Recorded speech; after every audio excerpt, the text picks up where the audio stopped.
When pride comes, then comes disgrace, but with the humble is wisdom. Funny thing, these types. Maybe they had others back down under threats, but when I get threatened by some chest-thumping jihad keyboard warrior, I just go even further. So, if any Muslims get offended by the content of this video, you can look to this guy that I am responding to. I can only pray this is not a true representation of Islam. But the topic of my video today is the satanic verses of Muhammad. According to Surah 22, Ayah 52, we learn Muhammad had words thrown into his recitation by Shaitan. That's a pretty heavy accusation. So let's read.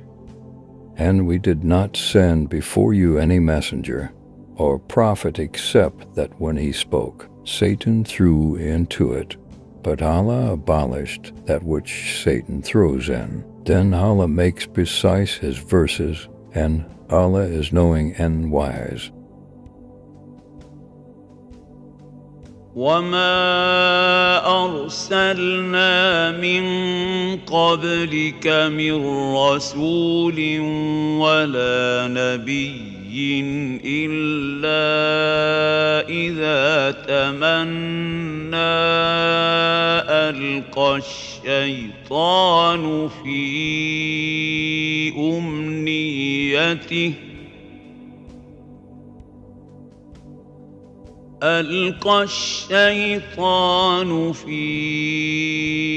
أمنيته فينسخ الله ما يلقي الشيطان ثم يحكم الله آياته والله عليم حكيم.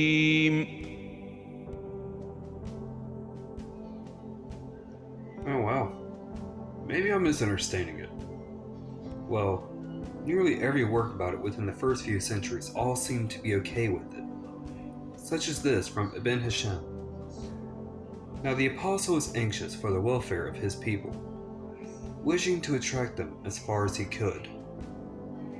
It has been mentioned that he longed for a way to attract them, and the method he adopted is what Ibn Hamid told me, that Salama said Ibn Hishak told him from Yazid b Ziyad of Medina, from Ibn Ka'b al-Karazi.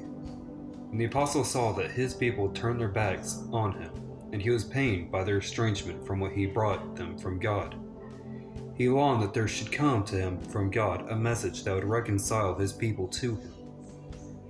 Because of his love for his people and his anxiety over them, it would delight him if the obstacle that made his task so difficult could be removed. So that he meditated on the project and longed for it, and it was dear to him. And God sent down by the star when it sets your comrade errs not.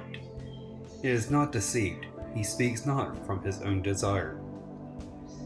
And when he reached his words, have you thought of Alat and Al-Uzza and Manat the third? The other, Satan, when he was meditating upon it and desiring to bring it to his people. But upon his tongue, these are the exalted cranes whose intercession is approved. When Quraysh heard that, they were delighted and greatly pleased at the way in which he spoke of their gods, and they listened to him, while the believers were holding that what their prophet brought them from the Lord was true, not suspecting a mistake or a vain desire or a slip. When he reached a prostration in the end of the surah in which he prostrated himself, the Muslims prostrated themselves. When their prophet prostrated, confirming what he brought and obeying his command, and the polytheists of Quraysh and others who were in the mosque prostrated when they heard the mention of their gods. So that everyone in the mosque, believer and unbeliever, prostrated, except Al-Walid al-Mughira, who was an old man who could not do so. So he took a handful of meat and bent over. Then the people dispersed, and Quraysh went out, and delighted at what had been said about their gods, saying, Muhammad has spoken of our gods in splendid fashion. He alleged in what he read that they are the exalted cranes whose intercession is approved. The news reached the Prophet's companions who were in Abyssinia, it being reported that Quraysh had accepted Islam.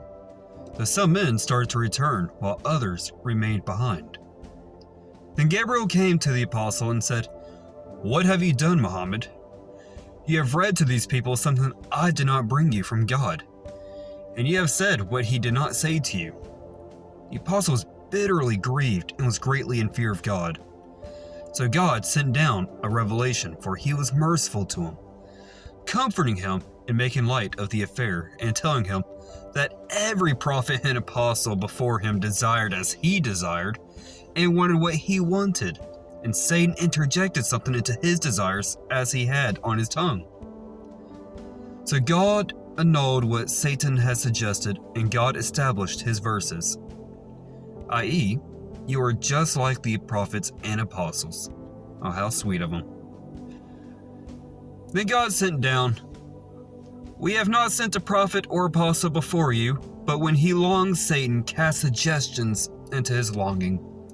But God will annul what Satan has suggested. Then God will establish his verses, God being knowing and wise. Thus God relieved his prophet's grief and made him feel safe from his fears, and annulled what Satan had suggested in the words used above about their gods by his revelations. Are yours the males and his the females? That were indeed an unfair division, i.e. most unjust. They are nothing but names which your fathers gave them. As far as the words to whom he pleases and accepts, i.e., how can the intercession of their gods avail with him? When the annulment of what Satan had put upon the prophet's tongue came from God, Quraysh said, Muhammad has repented of what he said about the position of your gods with Allah, altered it and brought something else. Now those two words which Satan had put upon the apostles' tongue were in the mouth of every polytheist, and they became more violently hostile to the Muslims and the apostles' followers. Meanwhile, those of his companions who had left Abyssinia, when they had heard the people of Mecca had accepted Islam, when they prostrated themselves with the apostle, heard, when they approached Mecca, that the reports were false, and none came into the town without the promise of protection or secretly. So why are so many okay with it? Because Islam proudly utilizes the miracle of abrogation. According to the Quran, Allah implies this happens to prophets and is no big deal, because he can do away with it. Very convenient, now isn't it? I'll challenge you to find any early Muslim that said that Muhammad did not have Satan's words thrown into his mouth. No matter how you look at it, Muhammad spoke for Satan, and the Quran is okay with that, as well as their scholars, because Islam holds their prophets to different standards that we do not in Christianity. And it's a reason I cannot affirm Muhammad. He violated a very clear teaching from the time of Moses in Deuteronomy 18:20. But the prophet who presumes to speak a word in my name, that I have not commanded him to speak, or who speaks in the name of other gods, that same prophet shall die.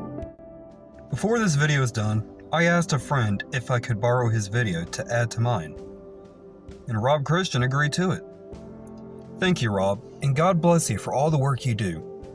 I pray that God will bless me to do the level of work that you do. And to my viewers, God bless you. For those who are unaware, there's a certain story regarding the revelation of chapter 22, verse 52, a story that's commonly referred to as the story of the satanic verses. And we know this story is complete fake news because it doesn't exist in any authentic hadith. No way! Did this stone kisser just lie about his prophet again?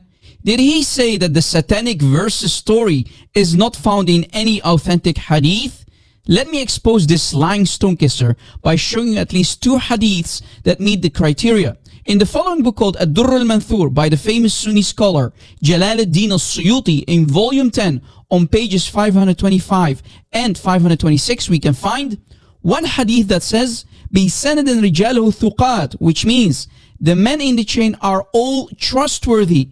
And on the same page in the bottom, a second hadith that has the grading بِسَنَدٍ صَحِيحٍ, which means the chain of narration is sahih, which means authentic. This authentic hadith about the satanic verses continues on page 526. I really feel sorry for his Muslim audience. This video is the perfect example why I should stay away from Islam and the lies of these stone kissers who always lie and try to deceive everyone and lie about their satanic prophet who bowed down and worshipped Al-Lat, Al-Uzza, Wal-Manat, the three bird idols of Mecca. And we know the story is complete fake news because it doesn't exist in any authentic hadith. This boy truly has no honor or any dignity.